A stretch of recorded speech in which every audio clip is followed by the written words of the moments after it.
So I hadn't told her all this. And when I told her all this, she said, well, that's very interesting information. Your mother died at 42 and left 4 children behind, and that was her choice. What is your choice? Are you trying to live or are you trying to die? Because it makes every bit of difference in how I support you on this journey. Text me tomorrow and let me know what your choice is. And I was like, what happened?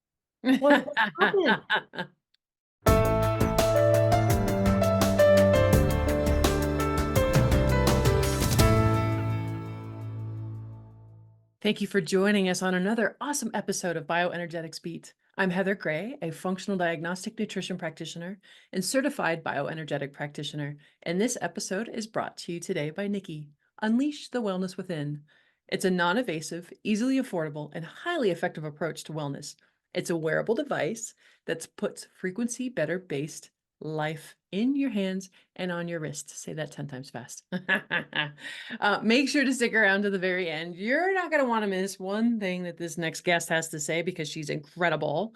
I love her. We're becoming fast besties. And you're also not going to want to miss the giveaway that we give away on every episode. So stay tuned. Make sure you're going to stick around to the end. But in the meanwhile, let's welcome Kristin Reihman, MD, to the show. Thank you, Heather. I'm so happy to be here. And I concur with the fast besties. I feel like we're sisters from another mister for sure. Absolutely. Yeah. Like right off the bat, you just kind of zing with certain people. And like right off the bat, when we first met, I felt it. And I was just like, oh, too bad you live so far away. But yeah, I'll have to come out and visit. But I would love. I mean, you are just doing incredible things in the world. You're way cooler than I am because you're an MD, and a lot of people hold that MD. You're thinking outside of the box as far as a lot of MDs and stuff go, and that's really how people heal, right? A lot of times is thinking outside of the box. So why did you become MD, and how did you start Healing Grove, and where did all that come about? Well, the why did I become an MD takes me way back. I was driving across the country with my then boyfriend, now husband, and it was right after college, plus a couple years in China, where I went and worked and learned Chinese and ate some great food and probably really indulged in gluten at a perfect time in my life when it wasn't really affecting me yet. So I'm really grateful for all those noodles. And we were driving cross country, and he had a plan. He was going to the University of Texas for graduate school, and I was basically following my boyfriend to Texas with no plan. And he was like, well, what's your plan? And I was like, I don't have one. I feel like China like really stripped away from me all concepts and preconceived notions of like who I was in the world and what I was meant to be and what my options were. And he goes, well, why don't you make a list of the jobs that you know? And my mind went blank. Like I really felt like it was a brand new day and there was nothing in my brain about it. And I was like, well, doctor was the first thing that came to mind. My dad had been a neurosurgeon and still is a neurosurgeon. And at the time, it just was like my programming, well, doc, you'd be a doctor. And he goes, go to med school. And when he said that, I literally had like an epiphany. I mean, it might have been the first and last of my life, but I saw in that moment the path forward and it was clear. And I knew that if I went down that path, it would be a path that could make the best use of me in all the ways I could serve my fellow humans. And I knew that I would find joy, and I knew that I would be an OBGYN. Now that was the part that came to be not accurate in the epiphany, because even though it did end up delivering a lot of babies with a lot of mommies, including 4 of my own naturally, I discovered along the med school path that the culture of OB was not my culture and family medicine really was my people. And so I ended up being a family doctor and doing a lot of deliveries in my residency and ultimately as a faculty when I had my first job. I don't do deliveries anymore because, and this is part of kind of what brings me to this podcast with you. 2 years into my faculty appointment, I developed Lyme disease and became very, very, very sick from Lyme. And it was like this sort of bimodal course where I had this really terrible infection for like 3 months and was on antibiotics during that time and was still working and trying to muster my way through it and finally kind of got well. And 2 weeks after I got well and had stopped my antibiotics, I relapsed really, really hard. And that was what I refer to in my book as the near-death experience with Lyme disease, because it involved weeks and weeks in my bed. I lost 30 pounds that I didn't really have to lose. I couldn't pick up my 1-year-old anymore. I really lost kind of my direction as a soul. Wasn't really sure I wanted to be here anymore. And ultimately coming out of that was what put me on a new path, and that path has been ever since using all the tools I learned through that experience, which include important things about lifestyle and diet that are not taught in medical school, even at Stanford Medical School, not taught in residency, not reimbursed by insurance, but actually ultimately are the most important things, I believe, in a recovery from something like Lyme. Absolutely. I think I just got done listening to Callie and Casey Means with Joe Rogan, and she was talking about Casey. She was talking about how doctors get like 1%, like out of all her doctorate training, 1% was spent on nutrition, right? Like the foundation of human health, what goes in our body. And that's, why I became a functional diagnostic nutrition practitioner, is because I needed to get education faster than going the traditional route, because I was seeing the holes there. And I'm loving the people, the doctors who are kind of waking up and stepping back and going, whoa, wait, this isn't working anymore. This model's not working. There's a lot of sick people. There shouldn't have to be. So thank you for doing that. Do you still speak Mandarin? I speak some Mandarin. It's Yeah. not very good. It's pretty No? rusty. Yeah. I was so impressed. I was like, oh my gosh, that's awesome. I want to say also about I watched that interview too. It was great with Casey and Callie and Joe Rogan.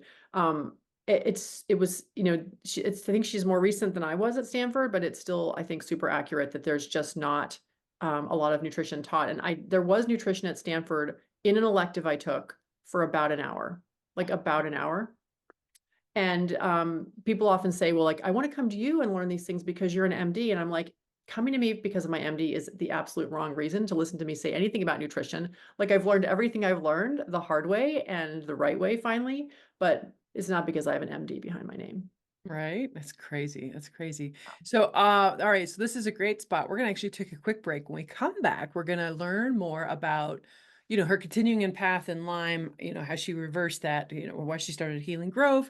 And then she's got some experience with the Nikki herself. So we're going to dive deeper into that. Don't go anywhere. We'll be right back. Nikki plus Lyme is the next generation of Wave 1 technology referred to in this testimonial. And in 2021, I was diagnosed with chronic Lyme disease. I had severe stomach pain. I'd be doubled over at nighttime. I had the worst pain. It was unlike any stomach pain. It wasn't anything I could describe. I had severe joint pain. I had severe brain fog, and it was always just so hard to concentrate during school. I couldn't play tennis because of my joint pain, and I got really bad neuropathy. I couldn't even touch my legs. And then I found the Wave 1, and I started wearing it in February of 2023. And I started the Wave 1 journey, and now I'm fully healed from my Lyme, and I can finally get back out on the tennis court and do what I love. It's really been such an answer to prayer, and now she is living her life again. It's every morning that she wakes up and she can function is such a blessing. And I sometimes would hold my breath until she'd wake up because I didn't know what the day was going to be like. But now she's living her life and she's functioning and she's back to herself, and she can think clearly and think straight and have energy, and she can be an 11-year-old. So I'm eternally grateful for that. All-in-one wellness for Lyme sufferers. Nikki plus Lyme is designed to overcome Lyme symptoms and support a better life following recovery. Nikki plus Lyme offers the most advanced bioenergetic science in an attractive watch-size wearable. Nikki puts a personal wellness center in your hands and on your wrist. Be better. Do better. WeAreNikki.com. Yay, welcome back. Part 2. Let's at last we left our hero, she was in fighting for Lyme. So tell us, what were the, how did you end up overcoming it? How'd you get your life back? How did Healing Grove start? So let's pick up where we left off. Okay, well, as I said, it was a near-death experience. I really felt like I was dying. And I found my way through a series of events to this homeopath's office. Her name was Melinda Toney. She was this lovely woman who practiced in the Lehigh Valley in Pennsylvania, where I am. And she had a beautiful space, and I laid on her couch and she asked all these questions. And at the end of a 2-hour visit, she said, "Congratulations, I've identified your remedy based on what you've told me. I'm going to go whip it up in my kitchen." So she left, and I just sat there on her couch, like shaking like a shell. I felt like there was nothing in me but just skin. And when she came back, she said, "Here's your remedy. Call me tomorrow and let me know how you're doing with the pain." And I was like, the pain? I had all this crazy sciatic back pain, but I was like, the pain, why are we talking about the pain? Like, the pain isn't even the worst of it.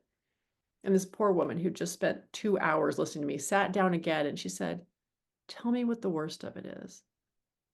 And I said, "I don't even feel like I'm alive. Like, I feel like I have to will myself to take a breath to continue being alive.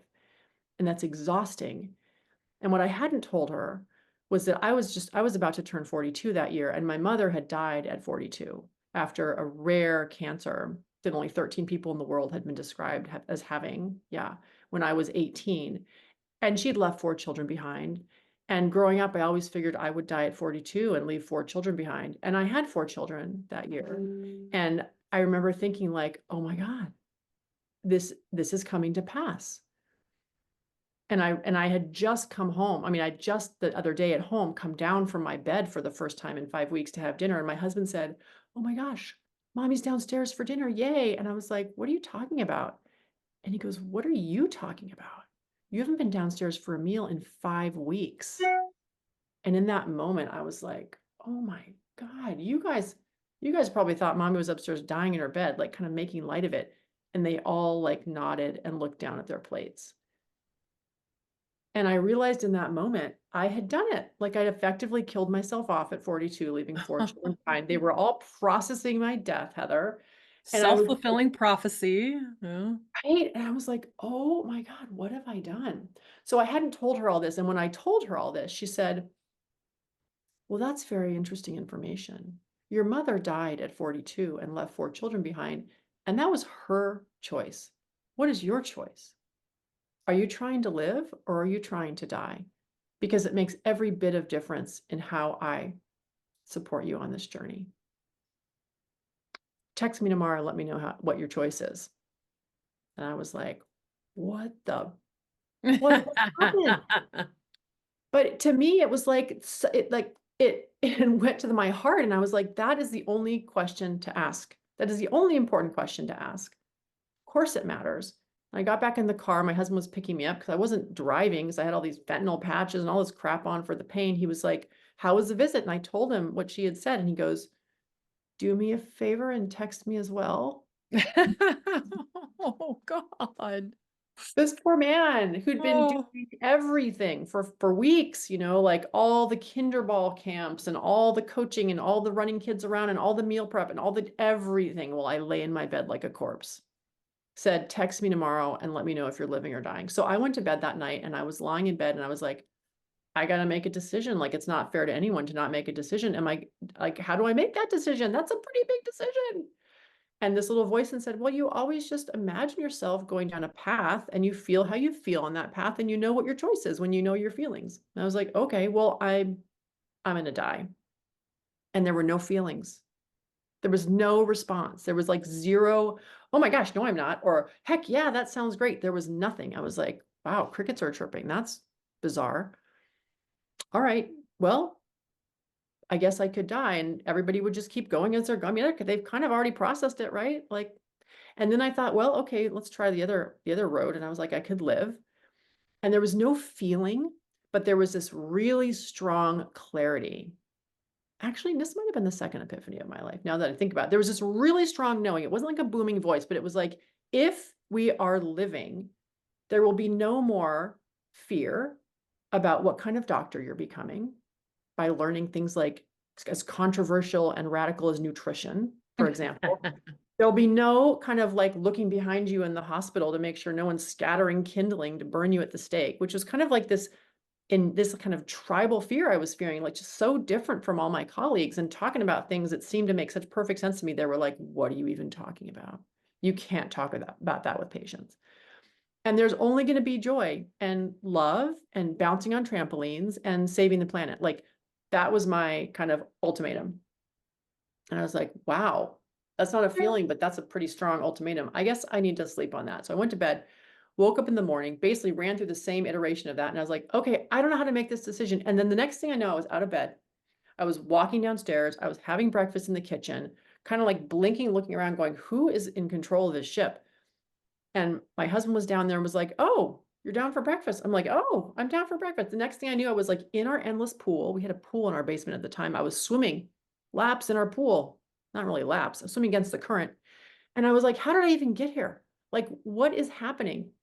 Later in the day, fast forward, I went to physical therapy. I got home and I'm sitting in the garden. I'm like, who even brought you out to the garden? Like, who wheeled you out here? And I noticed the red bud was blooming. And I was like, oh my gosh, it's spring. It's spring now. The red bud's blooming. I better text Melinda. So I text her. I'm like, look, I don't really know what's happening over here. This is not how I normally make decisions, but my body seems to be deciding for me that I'm going to live. And she was like, great, keep up the good work. Keep me posted. And that's how my recovery started. I just was taking one step after the next and looking back and like, wow, I just spent the day out of my bed. Like, that's weird. I don't do that very often. And the crazy thing is my back pain, which was like the main symptom of Lyme for me in that iteration of it, was completely unchanged, but my suffering was gone. Like my suffering, I would just be like, oh, I'm in 10 out of 10 pain round. I'm going to lie down now. And I would lie down, reset things. 10 minutes later, I could get up for a while again, get back down. I spent more than 50% of my time horizontal on a flat surface. And if that was in the grocery store, I was on the floor in the grocery store. Some of you may have seen me there. That was about 2012, 2013. I walked over you a few times in the. I was a tripping hazard for many, many months. But it wasn't, there was no kind of monkey mind about that. I was like, oh, I'm in pain. I'm going to lie down now. Oh, fun. And that's what my life was like for the next 2 years. There's that expression or saying, pain is inevitable, suffering is optional, and it's even on my intake form, do you believe you can get better? Because if you put no to that, there's not any supplement, diet, anything I can do that's going to come your mindset. And that's such a huge piece when it comes to healing. And I've been screaming it for a decade, and I reposted that interview with Callie and Casey and Joe. And I was like, yay, welcome to the party. This is stuff that I've been screaming for 10 years, and having those arrows come at me because you can't talk about that. Well, first off, you're not a doctor. So how can you talk about anything health to begin with, let alone focusing on nutrition and detox and mindset? You're a total quack. Yeah. Yeah. No, welcome to the pushback. It's like real. It's for real. Even people who loved me in my system, right? Even people who respected me as a doctor and loved me as a person and knew I had no ulterior motives other than like help people learn things that will help them, were very, very concerned about my path and very nervous for me, and also worried that I wasn't going to be protected, that I would be seen as someone who could be a target. I got your back. Thank you. So have you noticed any pushback? Have you gotten anything like that from your community? Or has it gone pretty well? Especially since you're not focusing on fear. I can't imagine it getting too bad. Yeah, that's been huge for me. I've been committed to that. Like, I don't traffic in fear at all. And if I find myself going there, I'm just like, okay, step out, go do your work, do your process, tap that out, transform that, get rid of it, because I don't believe it's conducive to me being the best possible conduit for healing and support and, all the things, right? But I have received some pushback. There's been some really interesting things, even lately, like 2 weeks ago, I lost my Instagram and Facebook accounts. That's like right. my profiles were hacked into, and I'm going to say they were borrowed because I don't want to say that they were stolen. It feels more permanent. I sort of feel like they're going to maybe even tune them up, maybe do some rebranding for me, clean house, and then be like, here, you can have them back. We've actually grown your membership. We've doubled your membership. That's kind of my fantasy. I don't think it'll come to pass, but things like that have happened. I was put in Facebook jail once for sharing a Zach Bush lecture during the the strange times that happened. And so, there's been stuff like that. I tend to be mostly under the radar though. And that's, I think, not out of fear, just out of an awareness that I can find my people here, and I don't have to broadcast a lot of things, and to make change and to be helpful in the world. But yeah, I'd say that I've missed much of that a lot of people have received because I'm mostly under the radar. Gotcha. Yeah. So tell us a little bit about how Healing Grove came about and some of your experiences with Nikki. Okay. Well, the Healing Grove was a really interesting inspiration. Came around 2018, and it came from a desire to share the learnings of the Lyme journey with a larger audience. And so I collected all of my favorite teachers, all the people who'd been instrumental in my own healing journey, including sort of friends and family and doctors and, magicians and shamans and all the people who I felt had played a role. And I'd highlighted many of those people already with my book, which I self-published as an ebook in 2018, because I just wanted to get the word out. It's really a DIY recovery manual for Lyme and complex chronic badness. And I really wanted to do more. So I brought all those people together and interviewed them. And in what turned out to be the year we were shutting down in 2020, I'd already sort of lined up all these interviews with a goal of, in September, offering everything for free on a beautiful platform that I had this great guy in Australia develop for me.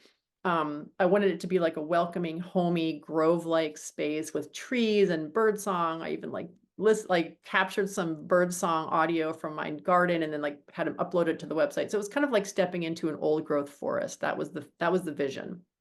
And at the end, we had 1,000 people show up for that. And we had a whole week turned into 10 days of just workshops on Facebook and a lot of just sort of love and support and connection for people, as well as tools and practices and things they can learn about to help themselves in their own healing journey.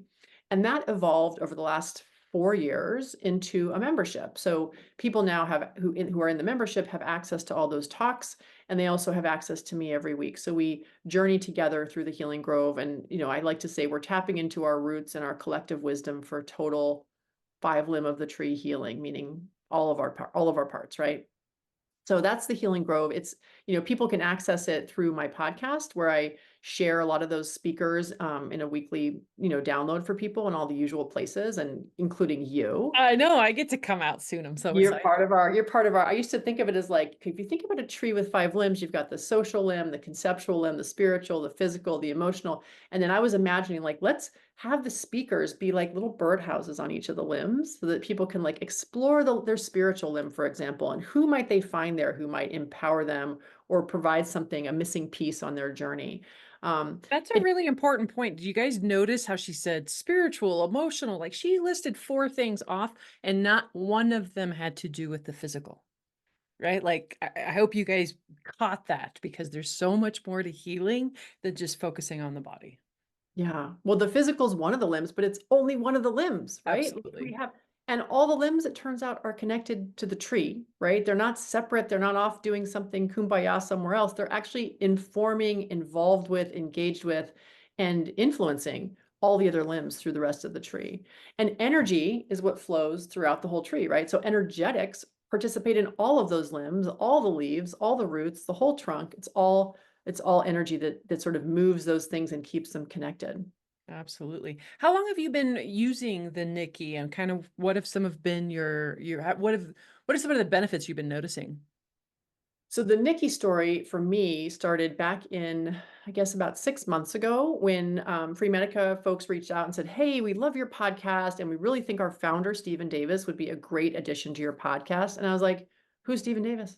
I don't know anything about him. I'm not going to just put him on my podcast because you said so." And they're like, "Well, he invented the Nikki." I was like, "Never heard of it. Sorry." Now, if they'd said he also invented the Wave and the Wave One, which I'd heard about, knew people who'd use, I would have had more, but I was busy. I was like, "Okay, well, demonstrate." And they're like, "Well, how about we send you a free device and the wellness model?" And I was like, "Okay, I'll use it." I was super skeptical because when you go on the website, I couldn't really figure out how to use it. Didn't really tell me where the frequencies came from. I'm aware of frequency medicine, Rife machines, all the things, right? But where'd you get your frequencies? It kind of matters, right? So I slapped that thing on my wrist in April or May of this year. And it was just as allergy season was kicking up. It was a really bad year for a lot of my patients for some reason. And I can have bad allergy years. I can count on one hand, which is maybe 5 fingers on the hand, just like 5 limbs on the tree. I can count on one tree how many limbs, how many minutes of allergy symptoms I had this year. Because every time I would feel like a little tickle in my throat or get a little, runny nose or have the little nyah in the back of my throat, it's waking me up, I would just hit that allergies mode and within minutes. And my mind was blown because I was like, yeah, I mean, I in theory believe that, but that's ridiculously helpful. So I used it like that for probably 2 or 3 months. And during that time, I was, of course, passing it around. If I saw someone else who was like having allergy symptoms, I'd be like, hey, why don't you try this? See what it does. So I was sort of doing my own informal, non-randomized, non-controlled trial and collecting the data. And people found it really helpful. Like one guy at my kid's regatta used it for his knee pain and said when he got up 20 minutes later, oh, it didn't have the usual aches and stiffness and pain when I got up and walked around. That's kind of remarkable. Someone else took it home and slept with it while we were at that same regatta. And she's like, wow, I only woke a couple times. Normally it's many and I have a really hard time getting back to sleep, but the sleep mode really So basically I was gathering sort of stories that really were compelling and feeling cautiously optimistic and then less and less cautiously because I'm like, I'm just freaking optimistic because this thing seems to really deliver. So I ended up buying one. I mean, I purchased the Nikki, but I'd gotten the Nikki for free, but then I bought the Lyme frequencies to add on to it. And I put myself and the two kids who are still at home and my husband on it all at once, just a couple months ago, 3 months ago. And and I'd had no symptoms by that time. I've had no symptoms of Lyme for many, many years. Okay. Put that thing on and 5 days into the ramp up, because it slowly ramps up the dose. I had a big herx, like thumb pain, same thumb. Like this is my left wrist and thumb where Lyme always was. Pain there, pain in my right jaw, brain fog, fatigue. And I was like, okay, we're getting somewhere. This is doing something for real. Muscled through that. A few days after that, my son's knee swelled up and I was like, okay, you have a swim meet in 2 days. We're going to pause that until you swim meet and then we're going to get back on it. And we're in it to win it with this thing because it's clearly doing what it's supposed to do. Yeah, I haven't had a herx in 2 months. And I feel great. And I feel grateful to have been found and demonstrated to, because this has been kind of a game changer. And a lot of my people are using it. A lot of folks in the Healing Grove and in my other coaching program, which is the Life After Lyme coaching program. A lot of folks were gifted Nikki's actually from Stephen, who was so generous with them and are participating in trials now with Free Medica demonstrating what it's doing. So it's been really fascinating and I'm really, really excited about it. No longer super cautiously, because why not? Like it's like goes into the category of can't hurt, might transform your life for the better. Absolutely. Allergies is such a great insight. That's exactly how I got my husband allergies, sneeze, sneeze, sneeze, slap the Nikki on him, hit allergies every single time. He would quit sneezing within minutes and have no more symptoms. Like it blew me away. And so I've been wearing mine for over a year now. Well, today I've got 2 on because I've got some sinus weird thingy going on from some mold that I had gotten into, and it's causing like ice pick pain and congestion. So I'm running one for that, and then I'm running one for emotions, because when you've been in chronic pain for the past 5 days, Heather's become a little on the irritable, not fun side. So I was like, I think I need extra help. So I'm wearing 2 today, but I easily have testimonials for almost every single frequency we have, except for sleep. For some reason, the sleep one never did much for me, but everything else has been life-changing. Amazing. Yeah. So I would love to hear about, you had brought up your Life After Lyme group. So this is kind of the shameless plug time of the show. So if people wanted to work with you and get involved in some of these programs, how do they do that? Yeah. So the only way to work with me right now, I'm not taking new patients one-on-one. I'm really focusing on my groups because I feel like healing happens best in community.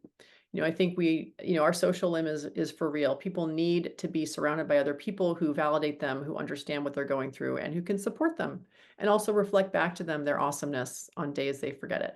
So I have 2 groups. I have the Healing Grove membership, and I also have a Life After Lyme coaching program and 2 cohorts of that. I tend to keep those small because I want them to be really accessible and have people have time to get their questions answered every week. They meet with me online and the group every week, and we talk about how to heal, and we support people in looking at different parts of their protocols that may need tweaking or may have gaps. People are learning and growing and healing together. And people who are interested in that can find me on my website, which is KristinReihmanMD.com. I would have said Instagram, except someone else is running Instagram right now. So are they actually using it, or is it just not, you don't have access to it? They don't seem to be changing anything, including they did not take down the very last reel I made in the act of being hacked, when I could see the emails coming in saying, it appears your email has been changed. It appears your phone number has been changed. Is this you? And I was like, no. And then I quickly made a reel saying, it looks like I'm being hacked. I'm going to do everything I can to get out of here. If you hear anything from this, it's not seeming like it's me. It's probably because it's not. But they left that up there, and they haven't shut anything down, and they haven't seemed to do any more mischief. So it's kind of a mystery. So people can actually still go find me on Instagram. It's just, I'm not doing anything recently because someone else got the reins. So my website's the best place, KristinReihmanMD.com. Unbelievable. I'm still shocked in this country that we have the censorship that we do on some of these platforms too. You know, like you said, you've been put in Facebook jail for sharing a Zach Bush, you know, it blows my brain. But so thank you for sticking your neck out there, right? Going against the grain, because it's not easy. And being social creatures, when we go against the grain and we feel like we might be ostracized, cast out, that sometimes can feel like a death sentence, because we are social creatures, and you know, we are wired for connection and belonging. So it takes a lot. It takes a very brave, amazing person like yourself to go against the grain. So God bless you for doing that. Thank you, Heather. You're so sweet. Make sure that you also go to wearenikki.com/podcast and enter in BioBeats for 10% off. And because we really love our customers and the way we show appreciation, we want to give away a Nikki on each episode. So you'll actually get the Nikki device as well as the wellness technology, the wellness frequency suite of frequencies. But you'll find that out when you go to the show notes. So go to the show notes to learn how to enter that drawing. Good luck. Go to the show notes, learn more about Kristin's group, and make sure to have a healthy day. Thanks for joining us. Nikki plus Lyme is the next generation of Wave 1 technology referred to in this testimonial. With the Wave device, have you been able to get back to yoga? I have, yes. Not even just teaching, but like my own practice. That was I remember so clearly. I went to a class last year and I wasn't even able to do like a basic pose because my body was in so much pain. And that's not something I've ever experienced before. I'm sorry, I'm getting like really emotional thinking about this. But it is really hard to have things that like you almost take for granted in your daily life, and then suddenly to just completely lose the ability to have those things anymore. So it almost in a way is like there are silver linings to everything, and that is a silver lining, is just like being grateful for so many of the basic things that we often don't even give a second thought to. So short answer, yes. Nikki puts a personal wellness center in your hands and on your wrist. Be better. Do better. wearenikki.com.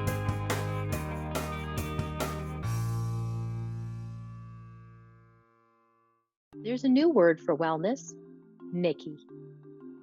Nikki, the bioenergetic wearable designed to help you feel better and perform better. Other wearables just track how you're doing. Nikki is about helping you do better.